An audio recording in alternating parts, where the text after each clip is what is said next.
Amigas y amigos de Mercosur al Día, ¿cómo están ustedes? Un gusto de saludarles al inicio de una nueva semana. Aldo, un gusto de saludarte, ¿cómo estás? Sí, ¿qué tal, José? Hoy estamos a 31 de mayo del año 2021. Y bueno, Exactamente. Término de un mes y vamos a entrar al sexto mes, la mitad del año. Y vamos a ver cómo se está viniendo esto. Vemos que el COVID todavía sigue en nuestro continente haciendo noticia. Y la nación de Argentina tiene en su portada, como están viendo, el gobierno espera una baja de casos, pero suspenden la Copa América en el país. Esto vimos que anoche se dio la noticia que la Copa América se suspendía dada la condición de aumento de casos COVID y de mortalidad también en Argentina, ¿verdad? sí, y en realidad hoy la noticia que después nos sorprende es que muy rápidamente se tomó la decisión de hacerlo en Brasil.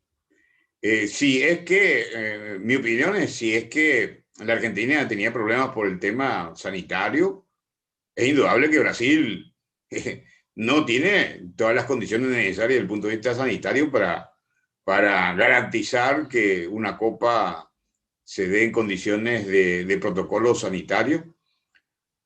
A mí me habría gustado de alguna manera que se hagan en un país un poco diferente, dadas las condiciones.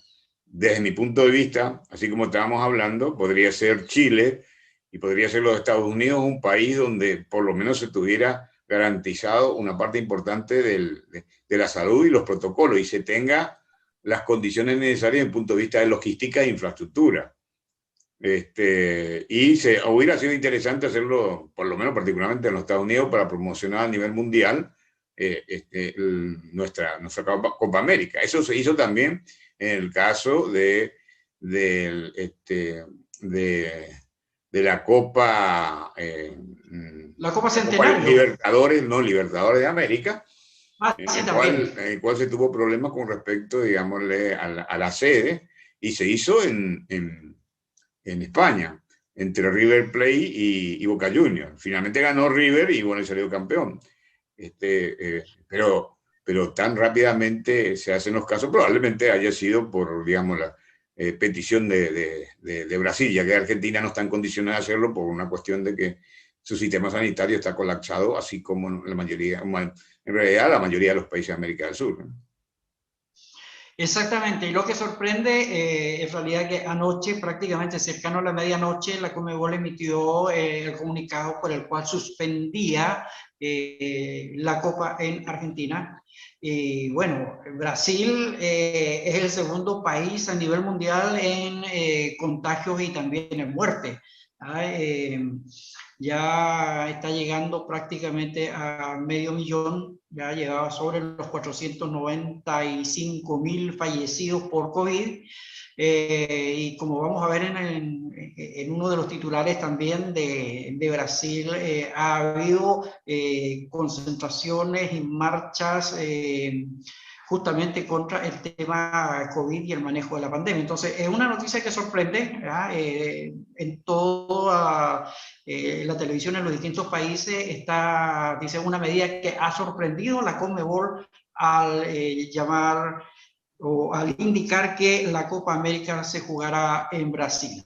Una noticia positiva antes de salir un poco de la Argentina, en que se están reuniendo de alguna manera para destrabar el conflicto que tiene el gobierno con los exportadores de carne. Exactamente.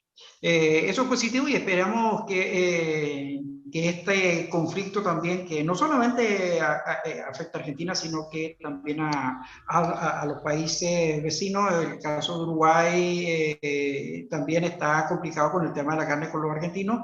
Y vamos a ver esta semana esperemos que hayan buenas noticias en ese sentido. Pasamos por Bolivia. Bolivia tiene el diario El Mundo en su portada: Murillo deberá cumplir su sentencia en Estados Unidos antes de ser extraditado o expulsado. La semana pasada fue a conocer la noticia de que el exministro del Interior durante la presidencia de Yanine Áñez, había sido detenido por denuncias por sobornos. Había recibido una cantidad cercana a los 260 millones de dólares por compras irregulares de gas lacrimógeno en el mes de noviembre del año 2019. Están investigados, también hay 2 ciudadanos americanos y aparte de eso, Murillo y su secretario.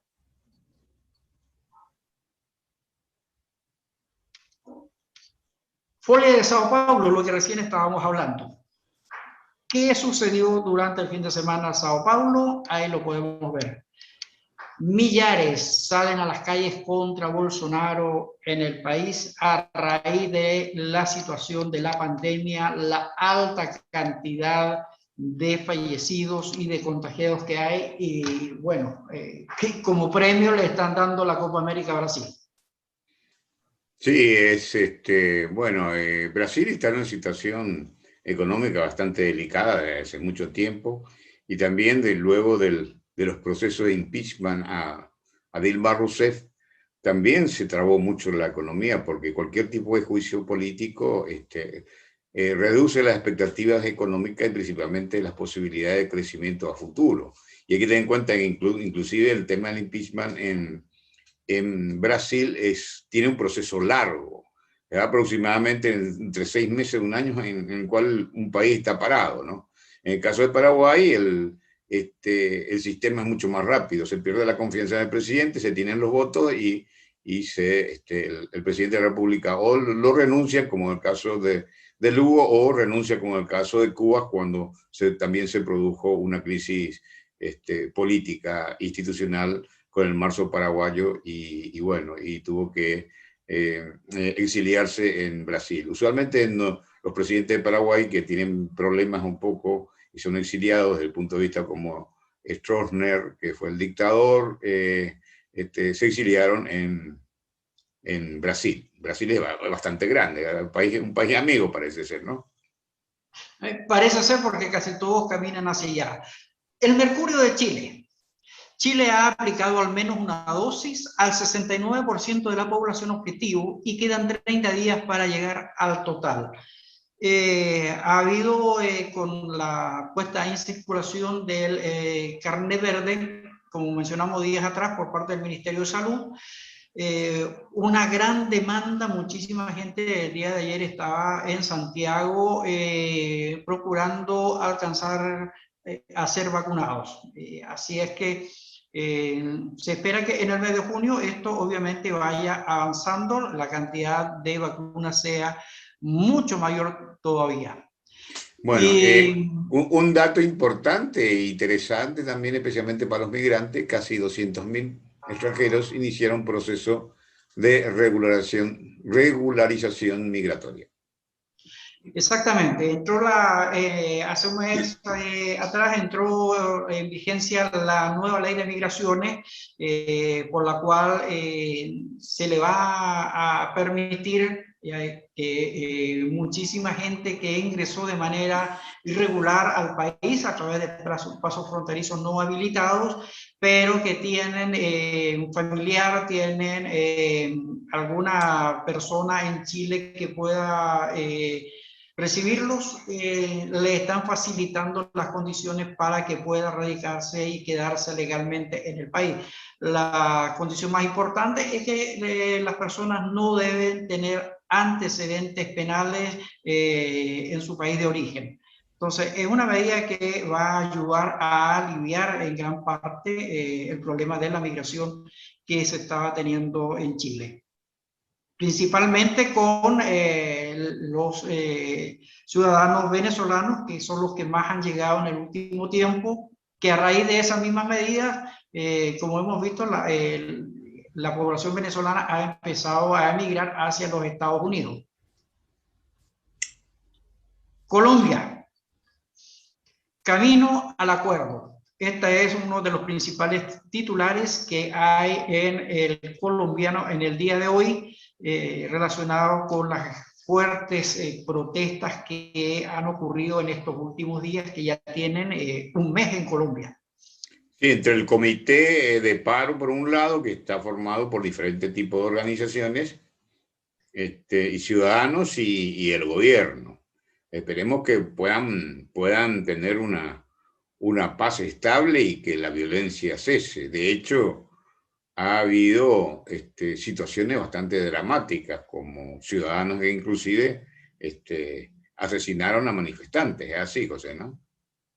Sí, exactamente. Y no solamente eso, sino también que en Facatativá hubo quema de vehículos de carga, tractomulas o camiones de remolque, como nosotros conocemos, que fueron incendiados por los manifestantes en las carreteras, camiones con alimentos, y la verdad que eso en el día de ayer fue bastante serio, bastante delicado.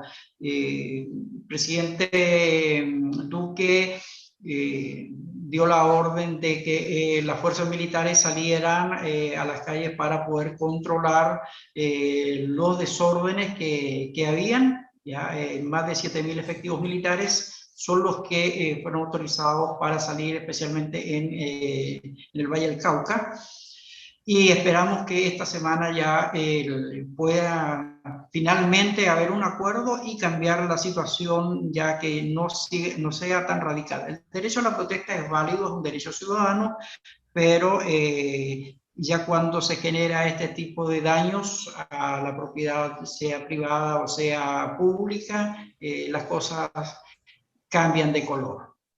Vamos por Ecuador. El comercio de Ecuador. Fin de semana el gobierno de Ecuador lanzó una nueva plataforma para acelerar el proceso de vacunación, la cual ayer domingo estaba colapsada, dado que era muchísima la demanda que había por parte de los ciudadanos ecuatorianos para vacunarse.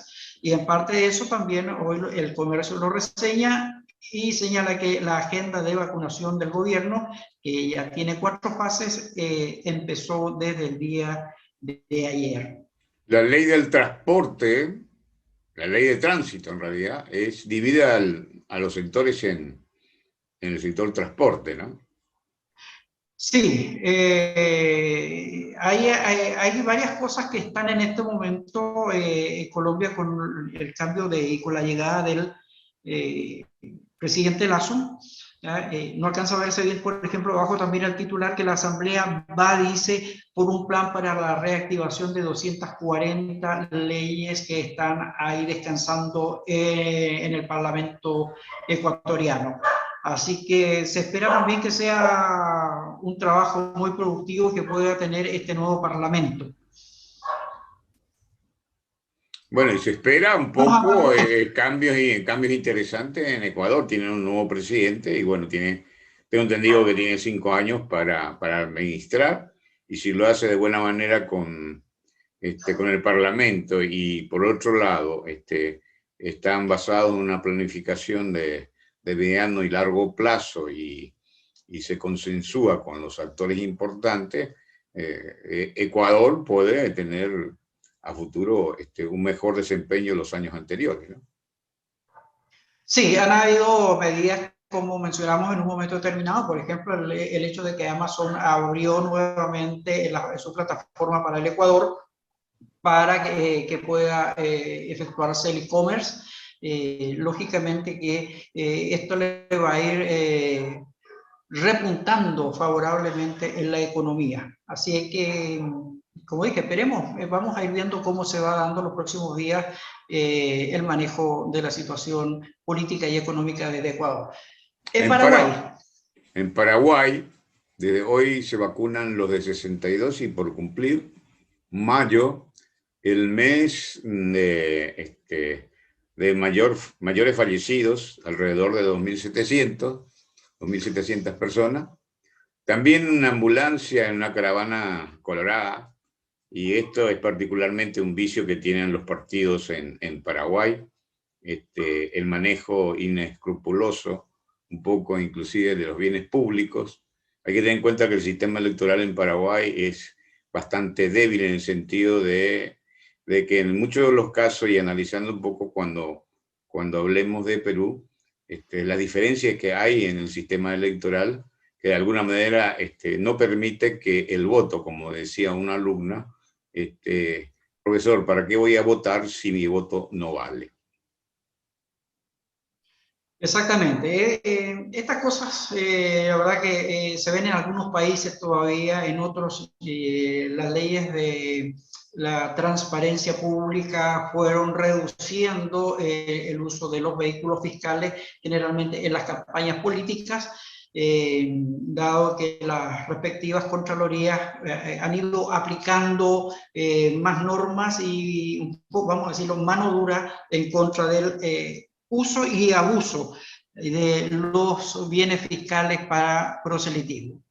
Llegamos a Perú y creo que anoche gran parte de nuestro continente ha estado pendiente de lo que fue el debate presidencial entre los dos candidatos, Pedro Castillo y la señora Keiko Fujimori.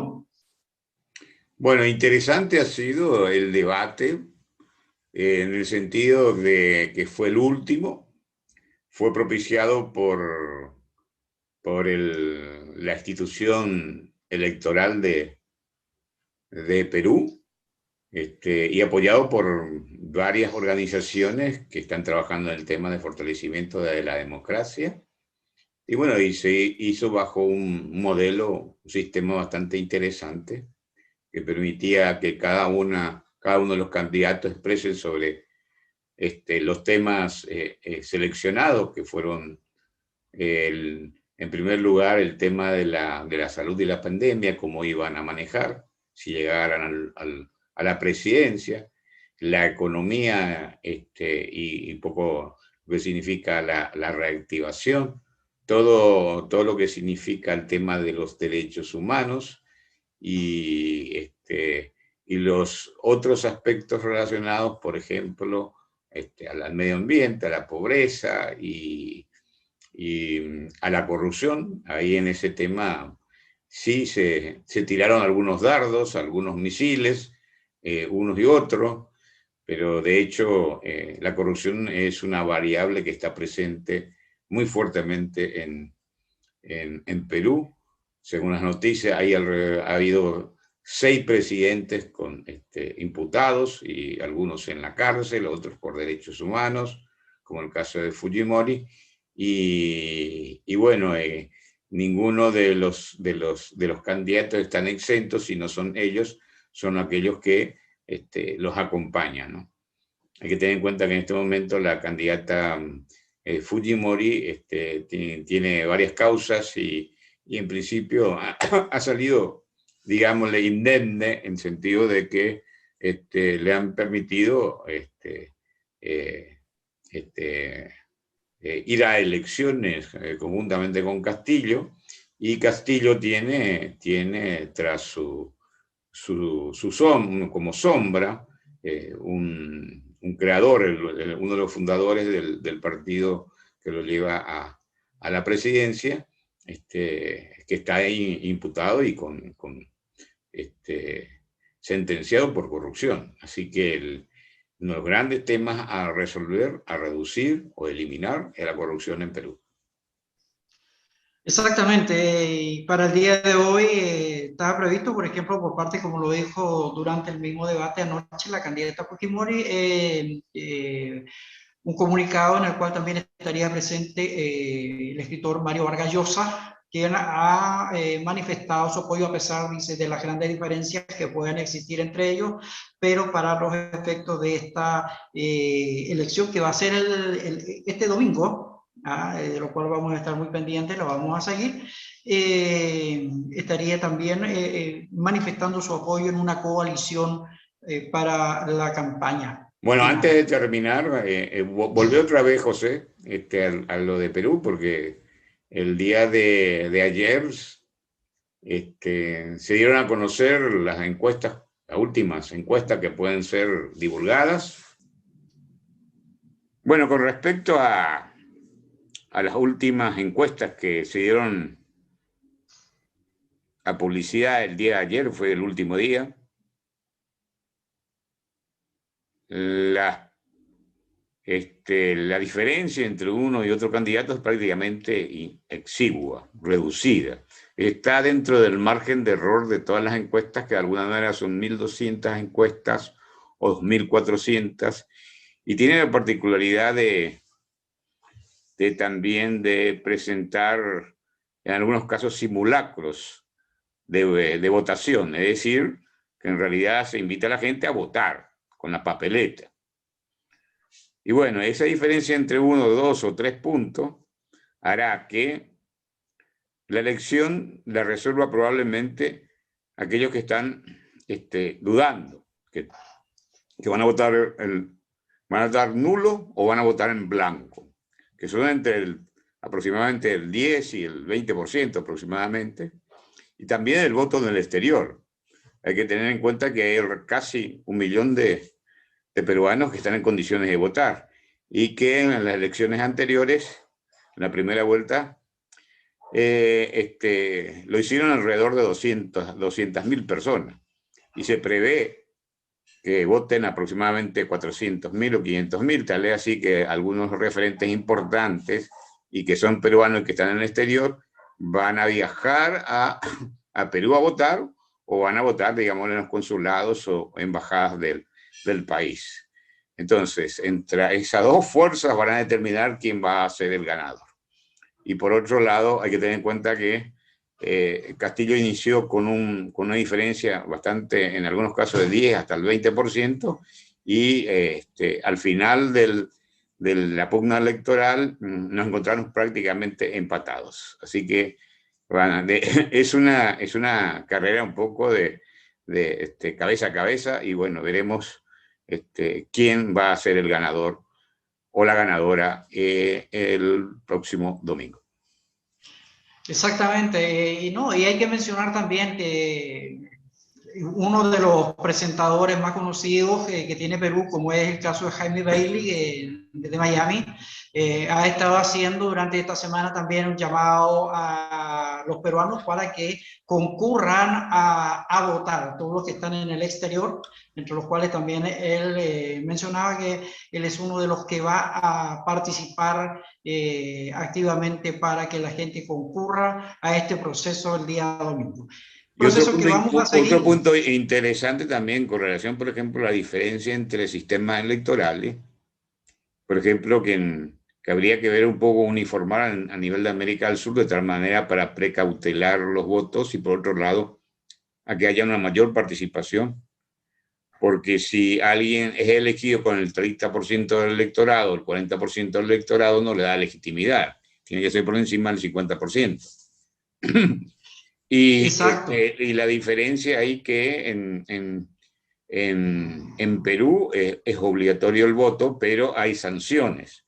En Paraguay es obligatorio, pero no hay sanciones, entonces la gente no se va.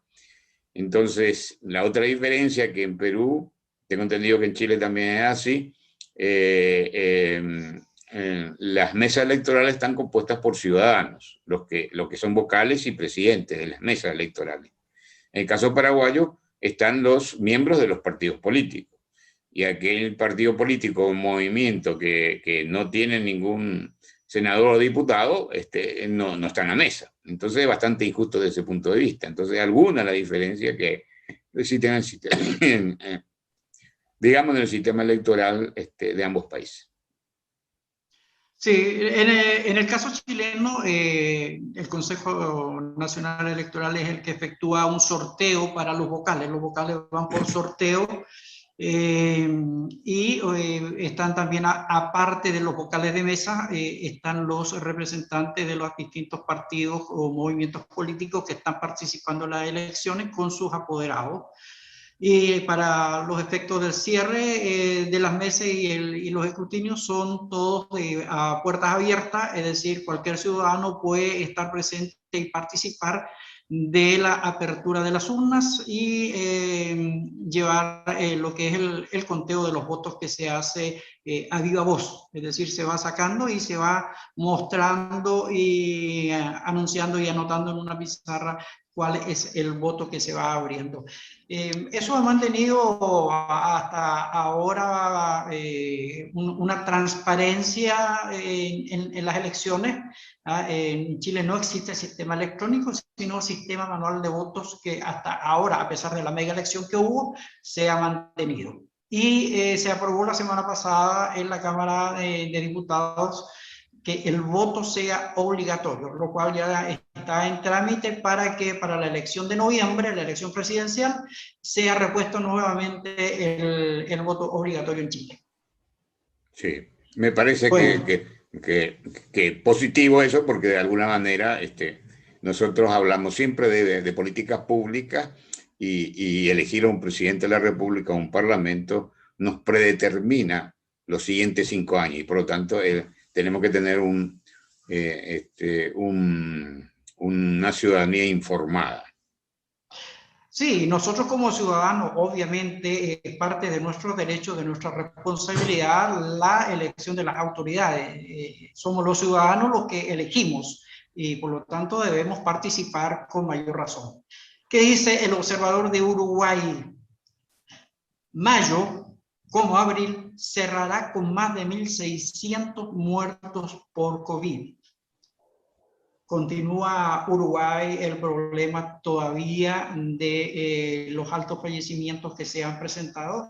Digamos, aparentemente para nosotros es una cantidad muy pequeña que aparece, pero sin embargo tenemos que considerar que Uruguay es un país con pocos habitantes, por lo tanto, una cantidad como esta de 1.600 muertos es una alta cantidad de fallecidos para un país como el Uruguay. Y bueno, y todos los países de América del Sur tienen problemas y estamos en lo llaman la segunda ola, con muchas dificultades en temas de, digamos, la infraestructura, hemos visto problemas de la falta de oxígeno en Brasil, Manaus, por ejemplo, en el caso de Paraguay, la falta de oxígenos también. Y bueno, y los sistemas sanitarios colapsados en la mayoría de los casos porque faltan camas y la gente está esperando las camas. Y bueno, y los otros países, especialmente desarrollados, están empezando a salir de esta pandemia. Pero por otro lado también hay, no digo denuncias, pero de alguna manera preocupaciones, especialmente de los científicos y de los médicos de relevancia con respecto a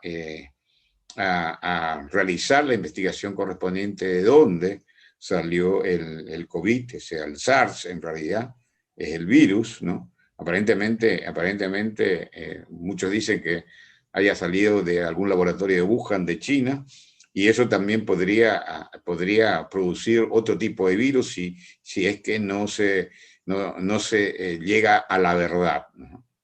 Entonces eso es preocupante. Sí, hay un proceso de investigación que se está llevando a cabo y vamos a ver también en qué va a terminar y cuánto tiempo va a llevar esto. Llegamos a Venezuela, el Nacional de Venezuela plantea una problemática que ya es bastante antigua en Venezuela, como es la situación de los apagones que han sido en algunos casos a nivel nacional. Nos comentaba en algún momento determinado el profesor Ruby que hacia el interior hay comunidades que llevan 2 meses prácticamente sin luz y algunas hasta 3 meses sin energía eléctrica, lo cual lógicamente que es preocupante. Por otro lado, como podemos ver, Juan Guaidó pide a Argentina reconsiderar su retiro de la denuncia en la Corte Penal Internacional. Esa fue una noticia que lo conversamos la semana pasada, que es algo que llamó la atención,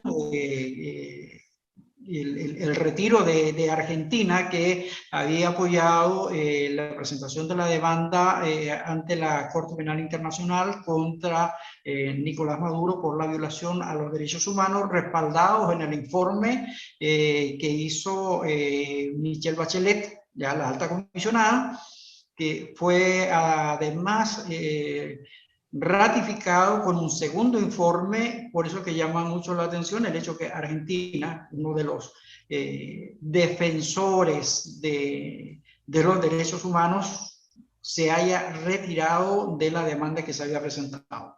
Bueno, y una de las cuestiones, José, es que en temas de lo que habíamos hablado de derechos humanos en Venezuela, tenemos el caso de que la Argentina tiene en Buenos Aires la sede del Instituto de Derechos Humanos del Mercosur. Entonces tienen varias comisiones y se tiene una reunión de altas autoridades y ministros de derechos humanos en el Mercosur, y tiene todo un organigrama y una serie de órganos que están trabajando. Y la Argentina ha sido líder en temas de derechos humanos. Lo que extraña es que ante esta situación, en el cual hay informe, inclusive el informe de las Naciones Unidas, que muchos le llaman el informe Bachelet, se ha notificado de violaciones extremas de derechos humanos realizados por el gobierno en este momento de Maduro, ¿no? Entonces, ¿cómo quedan las luchas que han hecho las madres de Plaza de Mayo, por ejemplo? En el caso de las dictaduras argentinas, hay todo un trabajo realizado sobre el tema de la Comisión de Verdad y Justicia, y a nivel de Mercosur, perdón, a nivel de Mercosur tampoco no existe una comisión que vaya a observar detenidamente y con criterio criterio de equilibrio, que vaya a observar lo que está sucediendo en Venezuela, porque Venezuela sigue siendo miembro pleno del Mercosur y no hay una comisión que vaya a verificar del Mercosur, estoy hablando del Mercosur, que vaya a verificar la situación por la cual se encuentran los ciudadanos en Venezuela. Exactamente. Es un tema pendiente que una... tenemos, y bueno, yo creo que la Argentina no ha dado un buen paso en ese sentido.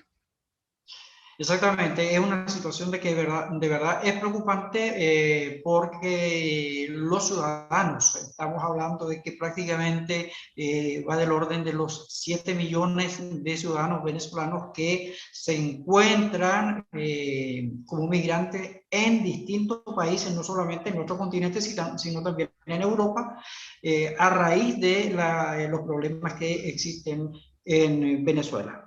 Así que vamos a estar pendientes porque ahí hay un vacío, hay una falla dentro de Mercosur que tendrá que solucionarse en algún momento determinado. Ahora bien, vamos a ver, este es Guyana, Surinam. Surinam. Presidente, desde hoy 31 de mayo, dice bloqueo total hasta el 18 de junio.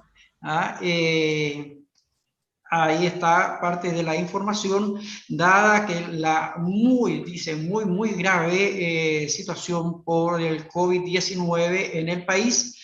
Habrá un bloqueo total del 31 de mayo al 18 de junio. Si bien Surinam, Guyana son países de pocos habitantes, pero la situación también para ellos la están considerando muy complicada. Han tenido 17 muertos por día, lo cual también es considerado, al igual como el caso de Uruguay, de una altísima cantidad. Y ahí los supermercados, por ejemplo, y las tiendas usualmente que son estratégicas, en la mayoría de los países continuaron abriendo, pero en el caso del supermercado solamente abren 3 días a la semana y en horario hasta las 4 de la tarde, o 2 o 4 de la tarde, me parece. Sí, el Guyana Press tiene hoy un gran titular, como lo pueden ver, dice cómo la pandemia de coronavirus separó al hombre de Guyana de su esposa e hijos canadienses. Este es un problema que no solamente se ve en Guyana, sino que lo han vivido muchísimas familias en los distintos países que por alguna razón se encontraron trabajando en distintos países y no han podido muchos de ellos retornar o regresar, como lo que sucede en este matrimonio, que por causa de la pandemia no pueden todavía reunirse.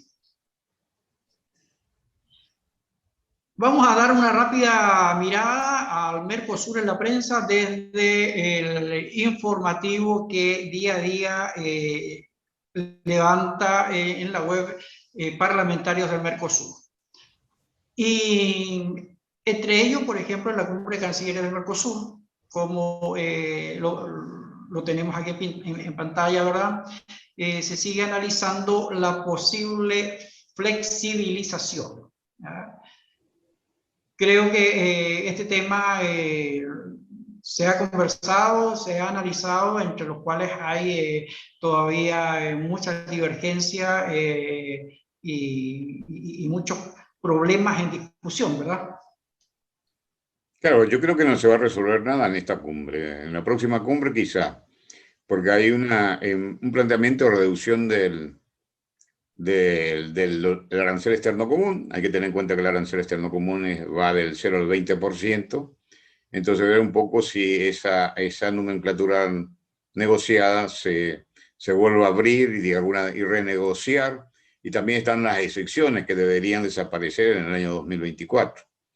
Y en cuanto a la flexibilización peticionada de alguna manera por Uruguay, yo creo que va a ir solamente, probablemente van a ir a negociar en forma conjunta y darle algún privilegio a los países menos desarrollados o más pequeños, como el caso de Paraguay y Uruguay, que se puede hacer, se negocia, pero, por ejemplo, los plazos de desgravación son más largos para esos países o tienen ventaja en temas de cupos. Bueno, se debería ver un poco cómo se negocia diferentes aspectos en las negociaciones internacionales. Pero de hecho, el de que cada país pueda negociar individualmente, eso rompe con todos los compromisos que han hecho cada uno de los países al firmar el Tratado de Asunción. Exactamente, y desde ya lo que llama la atención que en esta cumbre de cancilleres Mercosur, en la que también van a estar los ministros de Economía, quien no va a estar, dice la nota justamente, es el brasileño Paulo Guedes, ministro de Economía del Brasil. Es decir, el país de la economía más grande del continente no va a estar presente en la reunión. ¿Y por qué será? Muy buena pregunta. Otra de las noticias que está en Parlamentario Mercosur es la siguiente: tarifa más baja para Brasil, la estrategia. Esto se refiere al ingeniero Ricardo Canese, quien es miembro del Parlasur, a las negociaciones que se está haciendo del anexo C de Itaipú en el Congreso Nacional paraguayo con respecto a al contrato que existe entre Paraguay y Brasil por la hidroeléctrica, ¿verdad? Bueno, como Estado parte, el Paraguay tiene todas las condiciones para poder negociar de la mejor manera, pero no, se están apurando demasiado. Esto vence después del 15 de agosto del 2023, cuando asume un nuevo presidente y un nuevo Congreso. Así que recién ahí debería negociarse. Se podrán hacer estudios técnicos y propuestas con diferentes tipos de alternativas y eso llevarlo, digamos, a la gente, pero la gente que entiende de alguna manera una situación bastante escabrosa, porque en realidad cualquier tipo de propuesta debería estar relacionada a qué es lo que va a hacer Paraguay con la energía o con los ingresos de la energía en los próximos 20, 30 o 50 años. Exactamente, y una cosa que llama la atención por ejemplo, es lo siguiente, dentro de esto el siguiente párrafo dice: el gobierno de Mario Abdo Benítez ha presentado sus ideas ante la Comisión Nacional de Seguimiento de la Revisión del Anexo C de Itaipú del Congreso Nacional, anunciando que comenzó a negociar con el Brasil al respecto. Lo cual dice, este solo hecho es extremadamente grave, pues indica que no hay agenda paraguaya. Eso claro, obviamente de hecho tiene que estar relacionado mucho a un plan un plan de corto, que es un año, de mediano plazo, que va aproximadamente 5 años, y de largo plazo por encima de los 10 años. O sea, están, de alguna manera, el Poder Ejecutivo está tratando de presionar para que se negocie antes que se hagan las elecciones siguientes. No puede tener legitimidad, digamos, ningún tipo de negociación hasta que venza el plazo establecido por el Tratado de Itaipú, que vence el año 2023 y después del 15 de agosto. Exactamente. Bueno, la otra noticia que también es importante, creo que tú también en esto me parece que participaste, ¿verdad? Porque dice, empresarios reclaman agresividad a Mercosur. Dirigentes empresariales de Mercosur reclamaron que el bloque conformado por Argentina, Brasil, Paraguay y Uruguay tenga una agenda de negociaciones comerciales con otro mercado más agresiva, además de una revisión y armonización de la norma vigente en la unión aduanera. Esta Claro, fue una... me parece interesante porque una de las propuestas de Argentina es el relanzamiento del foro empresarial. Hay que tener en cuenta que en realidad lo que tiene que hacer un mayor esfuerzo no solamente el gobierno, sino los empresarios. Porque de hecho, al sacarse los acuerdos sectoriales que se tuvo en la primera etapa de transición para lograr la zona de libre comercio, se hicieron muchas reuniones entre los diferentes sectores productivos y en algunos casos se hicieron acuerdos sectoriales. Uno de los acuerdos sectoriales de éxito es la automotriz. Y sin embargo, después los empresarios, cada uno de ellos, miraban no tanto el comercio intrazona, que puede ser el comercio de autoparte, el comercio de insumos, de materias primas, ¿no es cierto?, que van de un lado a otro y se procesan en un lado y se producen bienes finales y se exportan al mundo, se exportan a la región. Entonces, la integración entre los diferentes sectores es muy escasa, y todos miran a Europa, a China y a los mercados externos. Tal es así que el comercio intrazona ni siquiera llega al 12%. Entonces, me parece muy bien que los gobiernos y los empresarios sean más agresivos. Y ahí está todo el tema de la integración de las cadenas de valor en el Mercosur. Bien, y vamos a ir cerrando, y ahí ministros de Seguridad e Interior se reunieron en cumbre del Mercosur.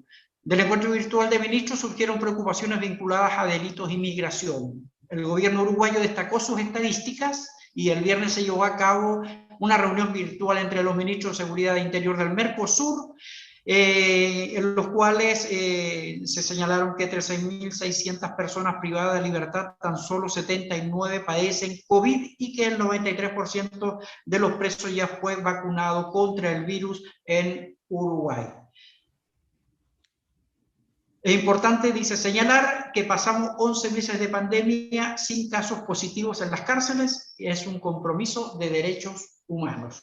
Los problemas en las cárceles con el COVID, la verdad que por el hacinamiento que existe en algunos países ha sido extremadamente complicado, extremadamente grave, ¿ya? Pero por lo menos, qué bueno que Uruguay ha mantenido hasta ahora un manejo positivo, evitando un alto contagio entre la población interna. Bueno, muy bien. Esto es lo que Por tenemos hoy, de alguna manera, ¿no es cierto?, sobre la semana que pasó. sí, exactamente. Pues, hemos terminado una semana bastante activa, así es que vamos a ver, porque la que se viene también tiene mucho movimiento, va a tener muchas noticias, especialmente para el próximo fin de semana. Por mi parte, Aldo, ha sido un gusto haber compartido contigo, darle una mirada a lo que está sucediendo en nuestro continente en estas últimas horas. Bueno, será entonces hasta la próxima, ¿eh? Para todos.